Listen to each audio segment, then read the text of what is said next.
Good morning,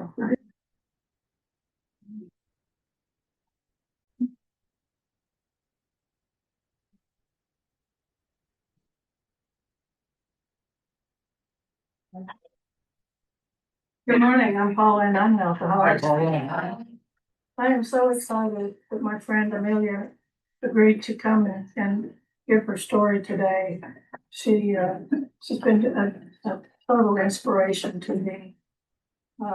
Through thick and thin and ups and downs and whirls around.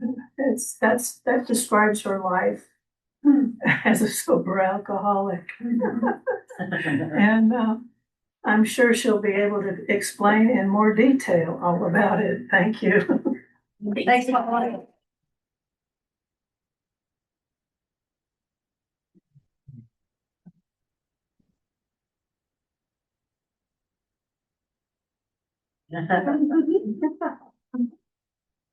Hi, I'm Amelia and I'm an alcoholic. It's absolutely a delight and a pleasure to get to be here with you all today. Thank you for having me. I'm going to try to not make Paula have regrets about this. And so, what it was like, what happened, and what it's like now.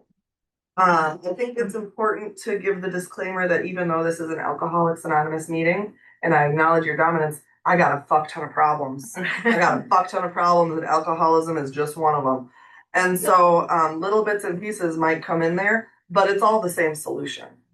And so, thank you all for being the origin story of me getting well. And please just sub out things that feel bad in your heart along the way. So my first drink of alcohol was when I was 14 years old. I lived in a house with a mom and a brother, and we were not a healthy family. My mom was a dry alcoholic who was relying on workaholism to cope with being a person. I had a lot of harsh feelings about that for a long time, and then I reproduced. And people warned me when I was pregnant that I should be prepared to be filled with rage at my mother because there is no way I would ever do that to my child, what she did to me. There was emotional neglect. It's what we do, right? Like it's not special. Like my childhood abuse inventory is not special. But I was told to prepare to be filled with rage and to have all those resentments I worked on bubble up more. And nothing in all of my recovery has given me more compassion for my mother and what her parenting journey was like than breeding. Fuck. I love my children, and I don't think I could keep them alive without my husband.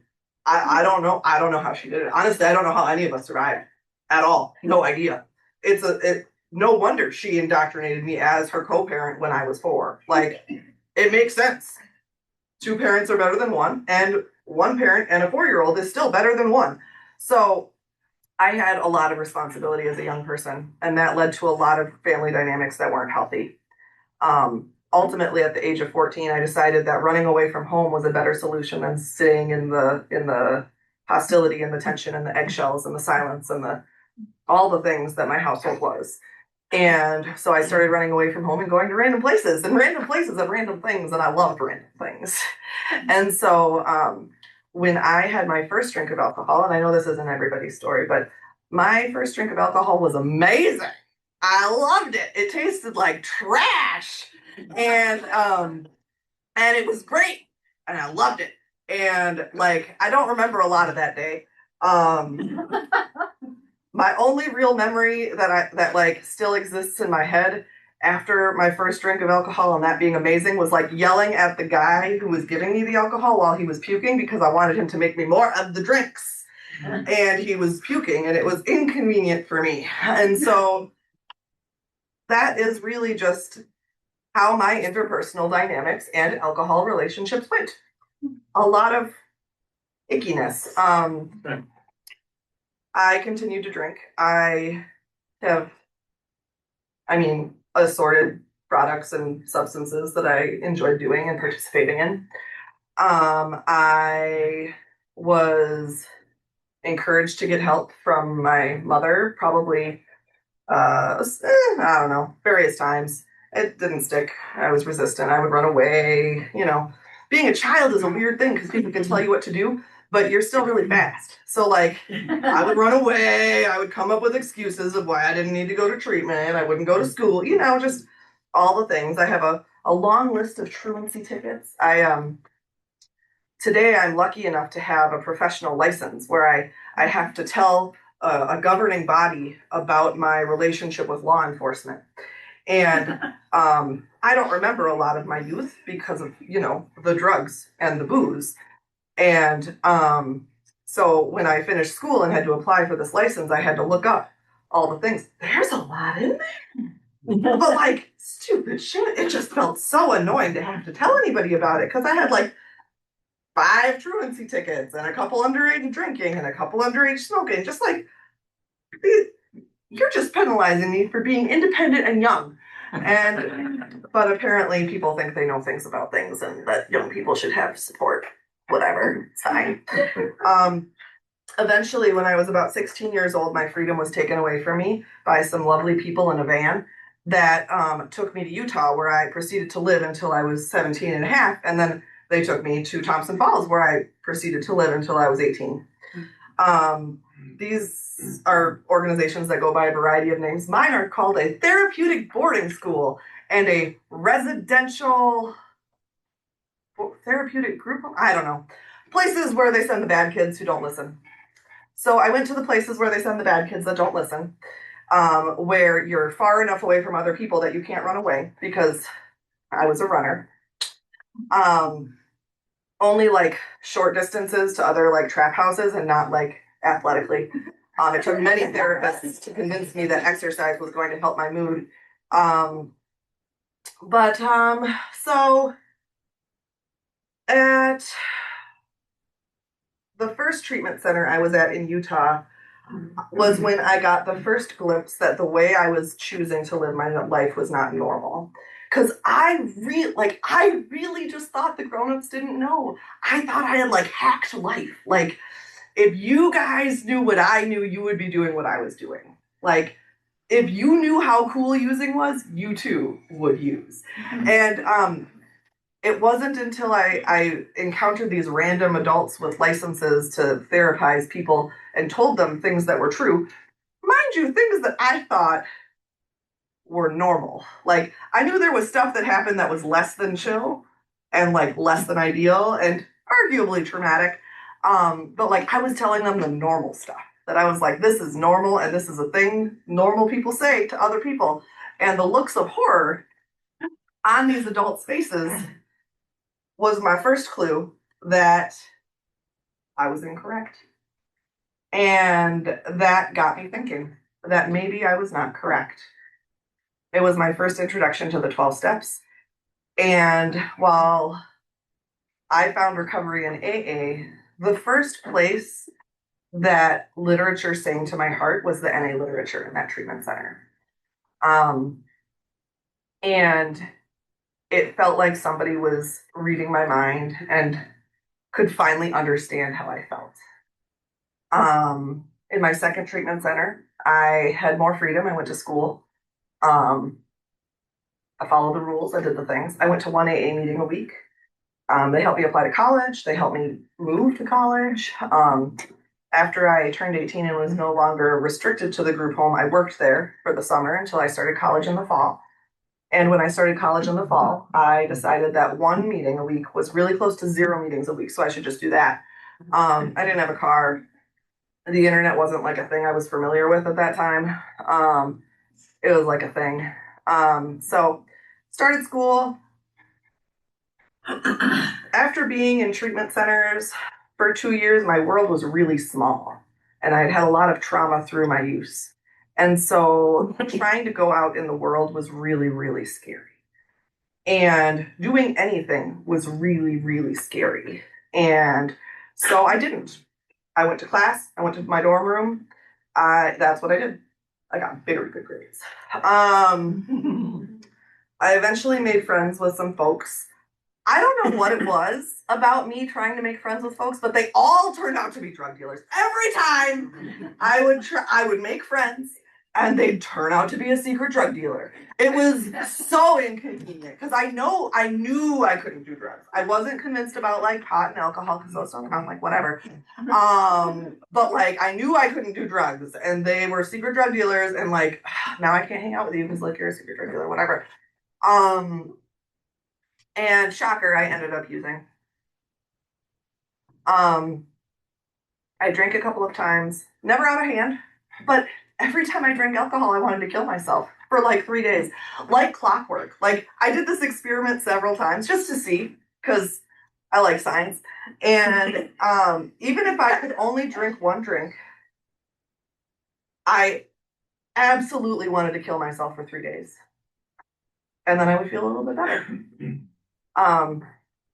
Ultimately, this ended up with me using marijuana. And somehow that clicked in my head that if I drink alcohol, I will use drugs. And if I use drugs, I will try to kill myself because that's what I've done several times. Thankfully, I'm real bad at it. Knock on wood. But in my classes, I had made like a friend, not a super good friend because he wasn't a drug dealer, but I knew he was in AA, so he was super lame. And I became aware that if I drank alcohol, I would use drugs, so I would die, and it was inconvenient, and I wasn't sure what to do with that. So I asked him to take me to some meetings. And so he took me to some meetings, and I picked out a sponsor. And at the next meeting I went to where I was going to ask this person to be my sponsor, they announced that they had 24 hours clean. And I said, well, that's not going to work. So then they picked out a sponsor for me, and they took me through my first run of steps. And I want to talk about a lot of the things, and it's hard because there's a lot of things. And so there's stuff that's going to get skipped. But the biggest takeaway from my first run of the steps was I didn't die. I feel like in AA we talk about that we join this program because we just want to stop drinking. The only requirement for membership is the desire to stop drinking. And that wasn't necessarily my story. I wanted to stop wanting to kill myself. And I didn't know how to do that. And I didn't know how to not drink reliably. And so I ended up here. And I'm incredibly grateful that I had a sponsor who had the humility to tell me when I was like, hey, how do you not kill yourself? She was like, you need a therapist. Yeah, that's how you do it. You go somewhere else for that. But we can talk about not drinking. So she took me through the steps and she encouraged me to get outside help. And incredibly grateful for that because I was a train wreck. My first step series through her, the only thing I really remember that stands out to me now is my fourth step, which when I've gone back and I've read through that fourth step, it's piddly bullshit. It's piddly. It was the best I could do at the time. It took me 9 months to write it, and it's crap.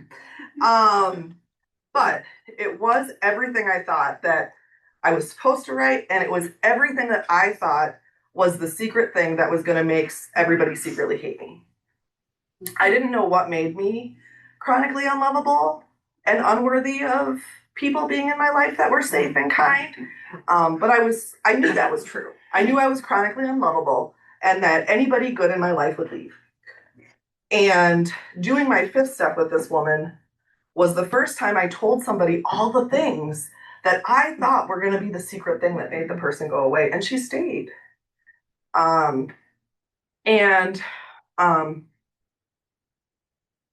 That moment was the moment I began to trust this program and that I began to trust her.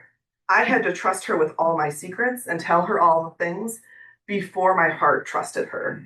I was just going through the motions. The trust and the faith didn't come until I did the thing. I had to do the thing first. And then I thought, I really trust this person and this might really do something. But I didn't have that feeling until I did the thing.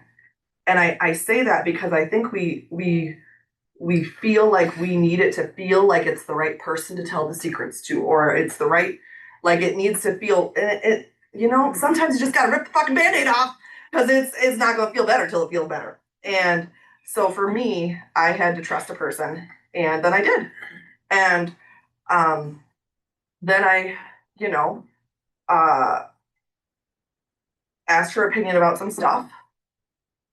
She recommended I not date the newcomer who was 14 years older than me. I decided that she was too busy to be my sponsor. I'm sure it didn't have anything to do with her feedback about my dating choices. I just felt like she was too busy. So I found a different sponsor. I got a great boyfriend. We moved in together, out of town from anyone I knew. It didn't go great. I graduated with my degree in social work and moved in with this gentleman and became incredibly isolated and became incredibly stuck. I really didn't understand how to do my job and do my program and take care of myself and be in this relationship. Um, I had some really great professional mentors that I'm incredibly grateful for because they really helped me untangle some of those ethical boundaries and ethical dilemmas, but I definitely didn't do everything perfectly. Um, I remember my supervisor telling me, because I would have to tell them, like, oh, I ran into this person at out and about. They're like, why do you keep running into the clients? Like, what do you do? What are you doing? Um, and I had a really knowledgeable and compassionate supervisor. I think a lot of people in the helping professions, when I was in social work school, the conventional wisdom was, oh, well, you can't go to meetings if you have a problem because you're a helper. And that's hogwash. Because if you're a helper and you have a problem, then you don't get help from your problem, then you're just going to burn it all to the ground and die. And that's not good for anybody. And so it took me a while to figure out how I could show up for myself and show up for my people. And I'm incredibly grateful for the support that I had on that journey. Along that way, it turns out that I have a people problem, big people problem. I got a dude problem. I got a romance problem. I got a people problem. I got problems. I got problems. Um, and that showed up in my friendship relationships. It showed up in my romantic relationships. It showed up in my family relationships. It showed up in my work relationships. And that was unfortunate because it led me back to wanting to die again. And that's what I came here for, was to stop wanting to die. So I went back to talking to somebody about my feelings and asking for help. And it was recommended that I go to another 12-step program. I was uninterested in that. So I Googled to figure out how to fix my problem because by this point I figured out how to use the internet. And Google pulled up the same flippin' program. And so then I talked to my sponsor about it, and my sponsor was like, here, let's just read this list and see if any of this fits. So I read the list, and then I proceeded to get violent diarrhea like you do. Anytime, something feels like it doesn't apply, I'm sure nobody else gets really violent GI effects when something doesn't fit for them. It's just totally irrelevant. Spoiler, I do that. So, I went and visited my family over Christmas, and it went how it goes, poorly. And it helped me find a delightful bottom in which I was able to join ACA. If you don't know what ACA is, it's for adult children of alcoholics and dysfunctional families. Have that. So there's a lot of paths to the solution, right? Like there's a lot of stuff. I feel like there's like a billion trillion 12-step groups now. Like any flavor of 12-step program you want, you can find it. What this program did for me that was really helpful was it helped me get a better relationship with my God. And it helped me let go and acknowledge that all of the people that tried to love me as adults were doing their best job they could, and the best job they could was pretty shitty, and that's really sad for all of us. And it helped me grieve that grief and heal some of those relationships. I learned that my relationship with my God was impeded by the fact that I thought my God was too busy and had more important things to deal with. doesn't that sound like maybe that God might be a workaholic mother that isn't available emotionally? I don't know. It seemed like there might be some correlations and that I needed to come up with a new envisionment of my God. Now we have a really good working relationship. Me and God are pretty tight. It's turned into like this like 8-legged octopus multi-god. It's like a weird thing. I feel like the more I talk about God, the less sense it makes and the more free it sounds. But like I come up with a lot of reasons to justify why I don't matter and why I'm not good enough and why I'm not worthy and why I shouldn't bother praying because what good is it going to do anyways? And the only way that I can make that make sense is by having a multi-pronged, several layer octopus god. Because who am I to say that my big feelings about this red light are worth calling to God's attention when there's a war going on over there and there's starving children over there. And like, I burnt my toast and set my toaster on fire because I shouldn't have put the sugar toast bagels from Panera in the toaster and now it's on fire and I feel really shitty and I have to call my husband and tell him that I burnt the toaster. And like, why should I ask God for courage to be vulnerable in that conversation when there's starving children? I need a God that can multitask because like I am the most important to me and I need God to prioritize this shit. Otherwise, why would I even bother asking? So my relationship with God's a little weird. But it works for us. And that's what's important. My God can be whatever I want it to be. And mine is a multi-dimensional octopus God. So if you aren't sure what you want your God to look like, multi-level dimensional octopus God is on the table. So in this process, I got a little bit more confidence and a little bit more angry because in my childhood, I wasn't allowed to be angry. So it took me a while to learn how to have that emotion. And in that process, I learned that I needed to go back to school because I needed to be able to yell at people better. And to yell at people better, I was going to need more education because I didn't know how to yell at them well. They just wouldn't listen because I was just saying, you're doing a bad job. And that doesn't help. So I went back to get more education so that I could give them a more systematic list of why they were shitty and a more systematic list of how to be less shitty. And so I spent 12 years doing that. That's what I've been doing the last 12 years. And I just graduated this last May. So I'm super excited to get to tell people systematically how they can be less shitty. I spent a lot of time with this ACA program and AA program working on my relationships with my family because I really wanted to like them. And I really wanted them to like me correctly. And it was just a struggle. Bless Paula.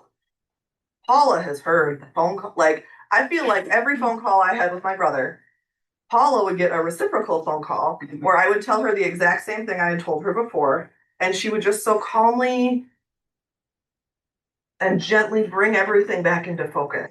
And I'm certain you probably said the same thing over and over again. And it was the same thing every time because it was the same thing every time. There was nothing new. It was the same thing every time. And so, it was really hard. My brother died of alcoholism in 2020 at the start of the pandemic. And from acute liver failure, he was 27. He was admitted to the hospital, yellow like you be, bloated like a fish, and encephalopathic, meaning he was confused and talking gibberish or not talking at all. And the most clear he was during a treatment team meeting with my mom and the doctors. My mom was on the phone. The doctor was in the room. And my mom was talking to the doctors like she does because she did the best she could with what she had, which was kind of shitty. My brother interrupted my mother. This was the most words he said to me that I heard him say while he was admitted to the hospital. Told her to shut the fuck up. And that was it. And my mom responded with, oh, he's feeling better. This is so much more back to normal. Yay! He might recover. He did not. He did not recover. And it was really hard and it was really complicated because what is quality of life varies from person to person. What I knew was that he had wanted to die for a long time. I knew he did everything in his power to not have to feel the feelings that he was feeling. And I knew that he did not want to go to the doctor.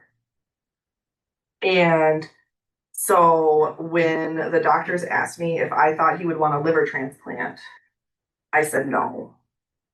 And a lot of my family was really mad about that because they wanted me to lie and they wanted me to say, he'd be great at it. This might be the jumping off point that he needs. And maybe. But I know that he had spent the several years prior telling me how much he wanted to die and how much the doctors didn't know shit about shit and that he didn't want to go to the doctor. And if you get a liver transplant, you spend a lot of time in the doctor. And I didn't have anything that suggested that that would be something he would be interested in. Fortunately, they have a whole panel of people that make that decision, and I don't have to be the one. I just chose to say what I chose to say because it was my experience with him and it was what was true for me. And he was not a liver candidate, and he died. And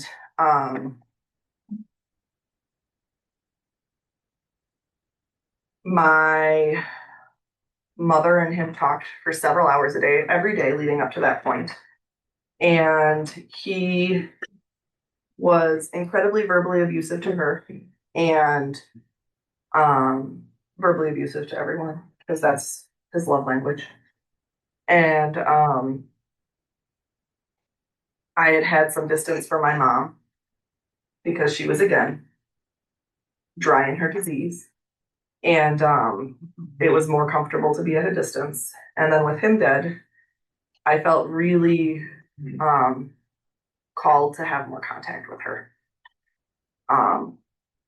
which was deeply unpleasant because I wanted to fix it and make it better. Because there's so many ways to make it better if she'll just do what I said. She didn't want to do what I said. And that annoyed me a great deal. I met a great human and we got married and we had a baby and we decided to take this baby to meet my mother in the Florida. I don't know how you all feel about Florida. I hate it. I hate it a lot.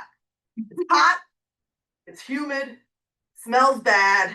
Too big of bugs. Too many bugs. Everything's moist. I hate it. But I'm her last child that's alive. And so I felt like I needed to be a good daughter. And to be a good daughter, it felt like, hey, I should let you meet my husband. I should let you meet my kid. So I did. Being in the healthcare field, I have some strong feelings about some things. I didn't want her to smoke around my kid. I wanted her to wash her hands. I wanted her to put on a clean shirt.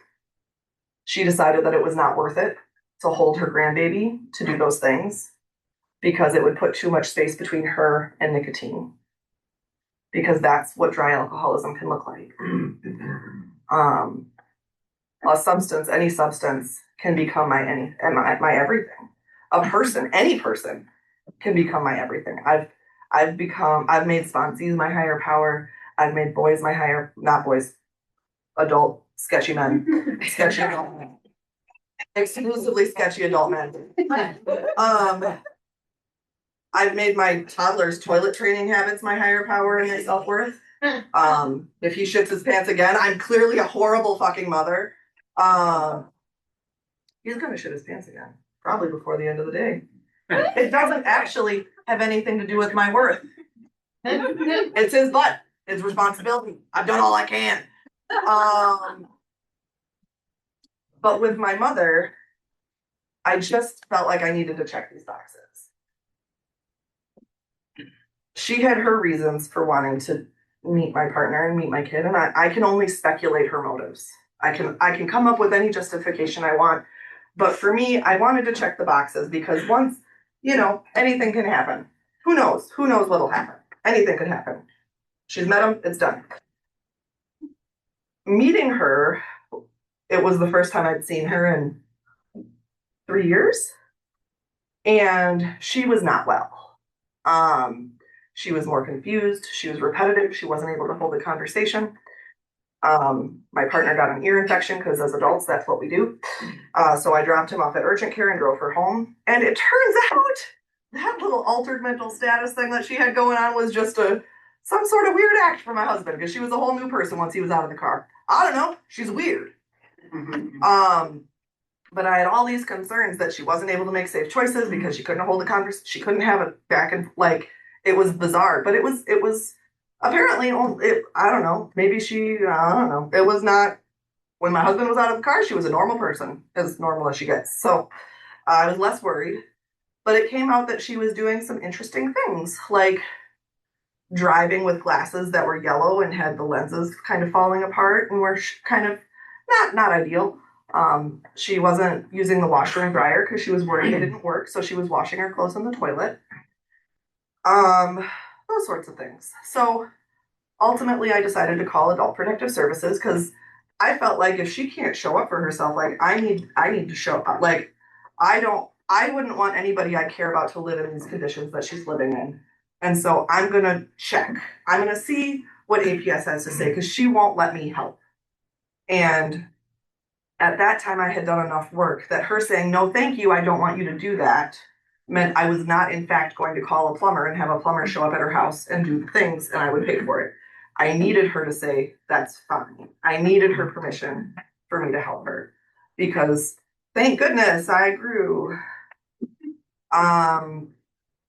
And adults get to have the right to make shitty choices. And so I called Adult Protective Services and explained my concern about her self-neglect and not being sure if she knew how to ask for, because I had said she's washing her clothes in the toilet. She doesn't know if the washer and dryer work.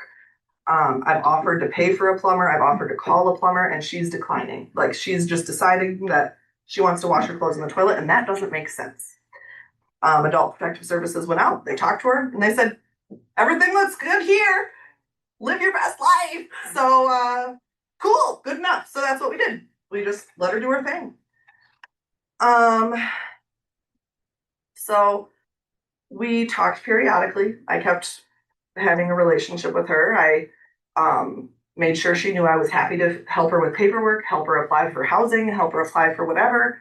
And if she was willing, I did it. And if she wasn't, I didn't. Much to the chagrin of some of my family who wanted me to do things that she didn't want me to do. And that's not how you do it. She gets to make whatever choices she wants to make. I checked. APS said she did. So what else can you do? So despite my family's protests, I only did what she was willing for me to do. More in school, more in Wisconsin, pregnant. There's a hurricane. I encourage her to evacuate with a friend of mine who's also in Florida. He's willing to go to her house and pick her up, even though it's an hour out of the way. And she's like, nah, I'm good. Don't worry about me here. And I'm like, cool, this is relaxing during pregnancy. This is the best. So glad me and God have worked on this relationship. And she was fine. Because that's how it works for her, is everything's just fine. Even when, by all accounts, it shouldn't be, it was fine. Except she used to have like a screened-in porch on her trailer, and now she has a deck. Because it tore the rest of it off. And then it started raining inside of her house, but just a little bit. So the people who own the trailer, my relatives, decided you can't live there. You need to move to Wisconsin. So we started looking for places for her to live in Wisconsin. And then she died. So, abrupt. Yeah, abrupt. Abrupt. It was abrupt. She just stopped answering the phone.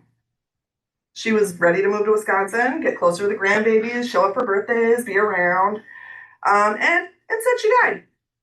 Don't know why. She just stopped answering the phone.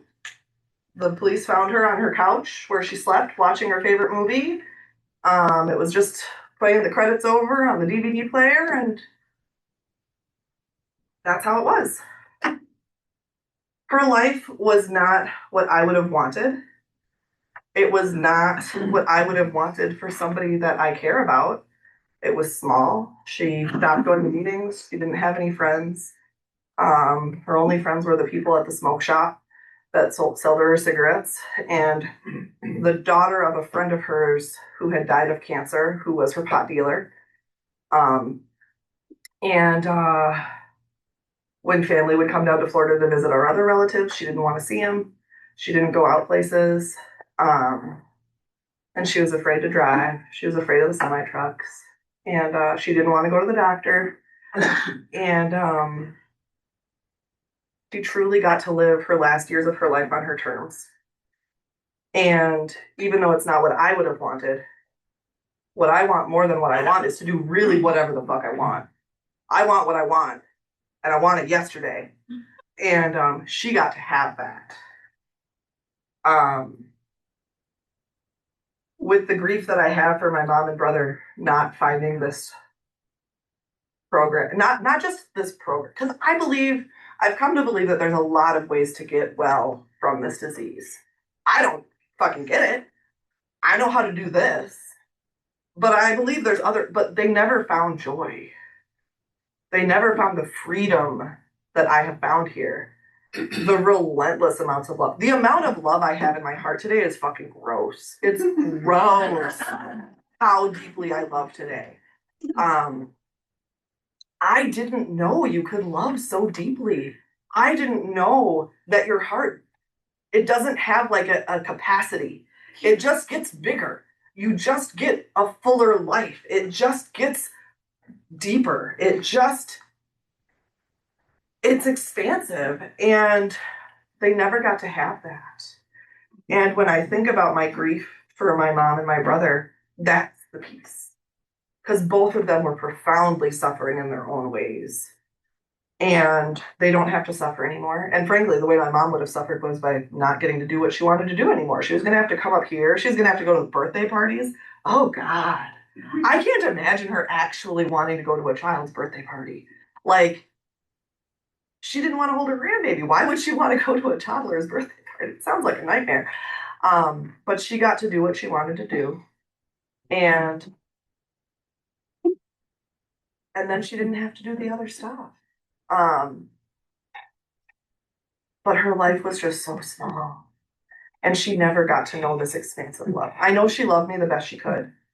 I know that being a parent was the only thing she wanted to do in her life. And that she did the best job she could with that. And the best job she could with that was not the best. And she never got to know different. She never got to feel forgiveness. She continued to apologize for her parenting right up until the end. She never got to know forgiveness. I had told her many times, I'm happy. I'm great. Let it go. Like, you're not responsible for my life. You're not responsible for my joy. You aren't to blame for my failures. You aren't to blame for my successes. You brought me here. You kept me alive till I made it to rehab, and that's all you had to do. I've done a lot of therapy, man. I've done a lot of therapy. I've done a lot of step series. We're good.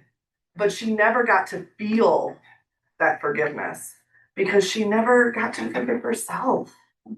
And that's where the grief is that she never got to be on the other side of that. My brother never got to feel the relief of not having a craving. He never got to feel the relief of having a sip of water and it feeling like enough.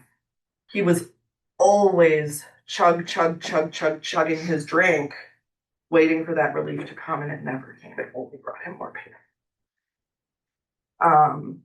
I grew up in a house with a mom and a brother, and they're both dead. I have a lot of guilt feeling about being the only person that at 35 survived that household. And I haven't figured out how to reconcile it.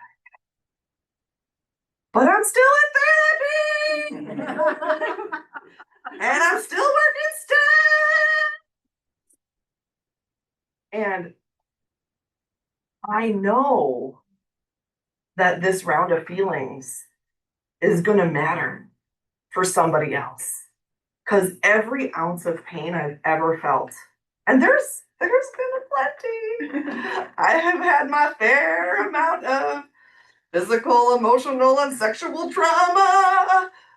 And every ounce of that pain has been used to help others, has been used to make me the person I am today, has been used to help me become a compassionate and a caring parent who tries so hard to be patient.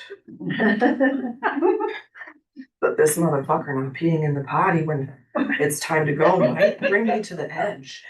I don't know. Potty training might be a new bottom for me. I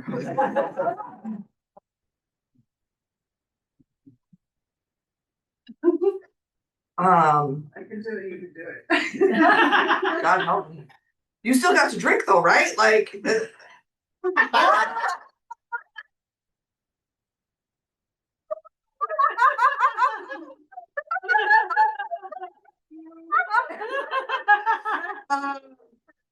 I can do all things through prayer and chocolate that strengthen me. I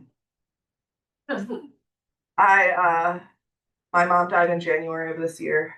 2 weeks later, I gave birth to the baby that's over there. He was 6 weeks early. He was in the NICU.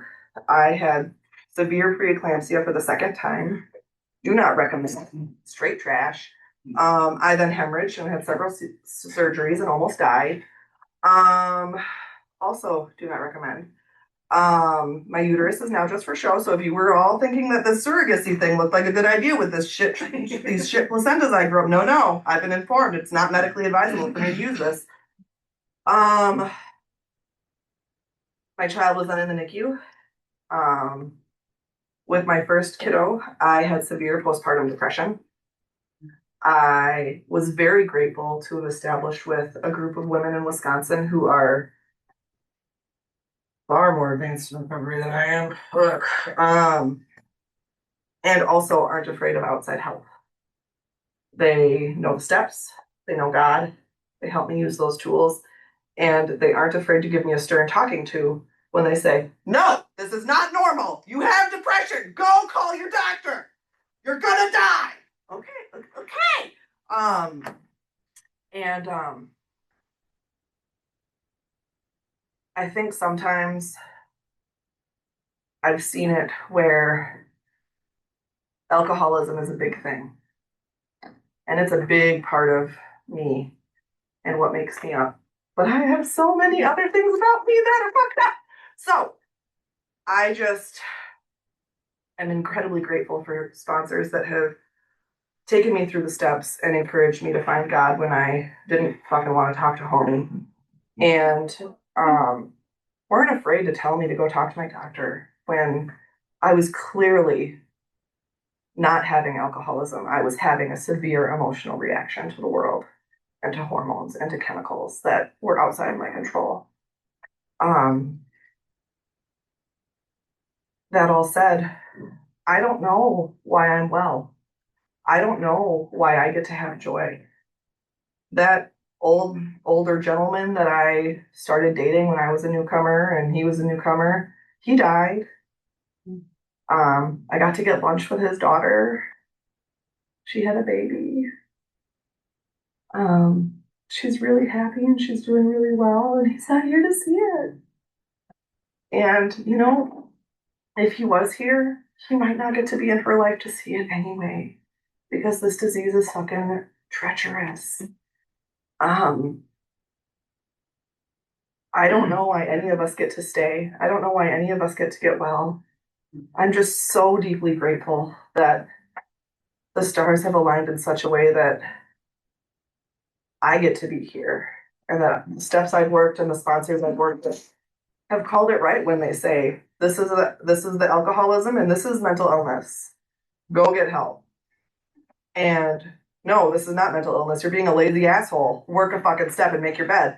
Like, I don't know where that line is. And I don't know if when I sponsor people, if I'm getting it right all the time. But I get to have so much joy and love in my life today. And I'm so grateful for the people that have guided me along the way and continue to guide me. Thank you all so much for holding places in my heart. It's been a privilege to talk with you today. Thank you.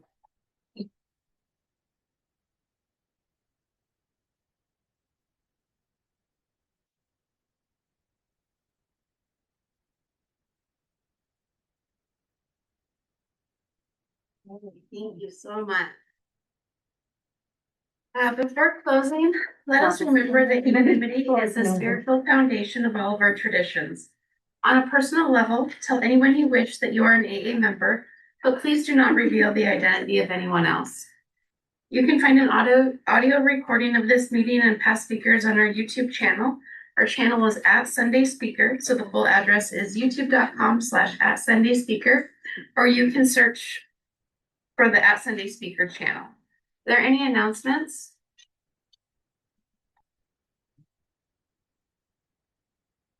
All right, Amelia, would you like to lead us out in Lord's Prayer, Serenity Prayer, whatever you choose? Yes, please. Yeah.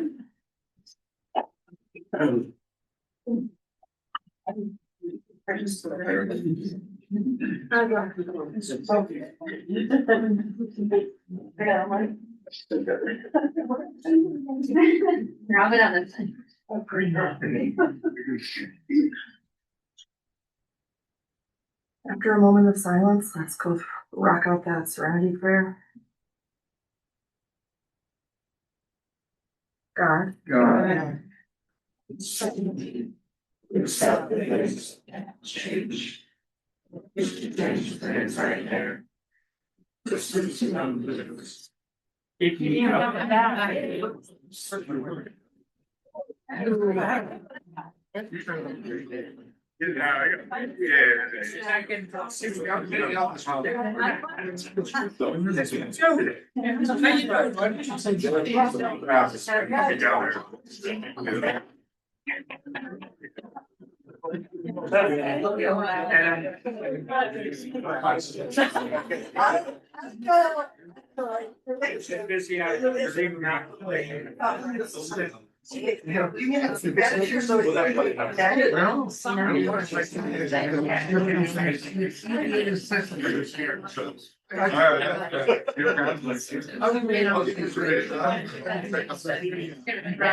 I was diagnosed with I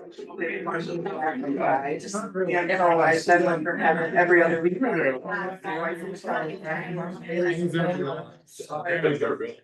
your friends to get all the baby.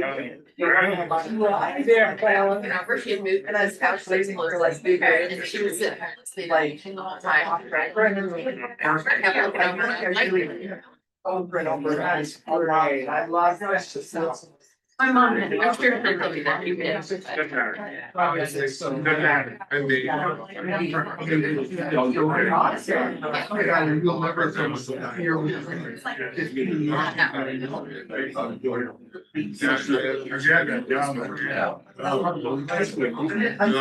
glad you're here. It's 6, yeah.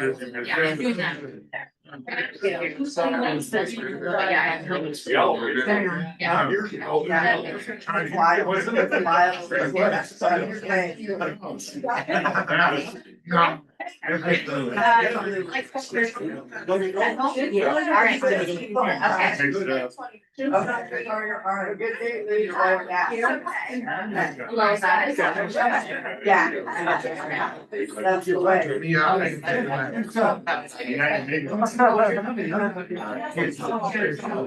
Holly is 4.5. I knew right away.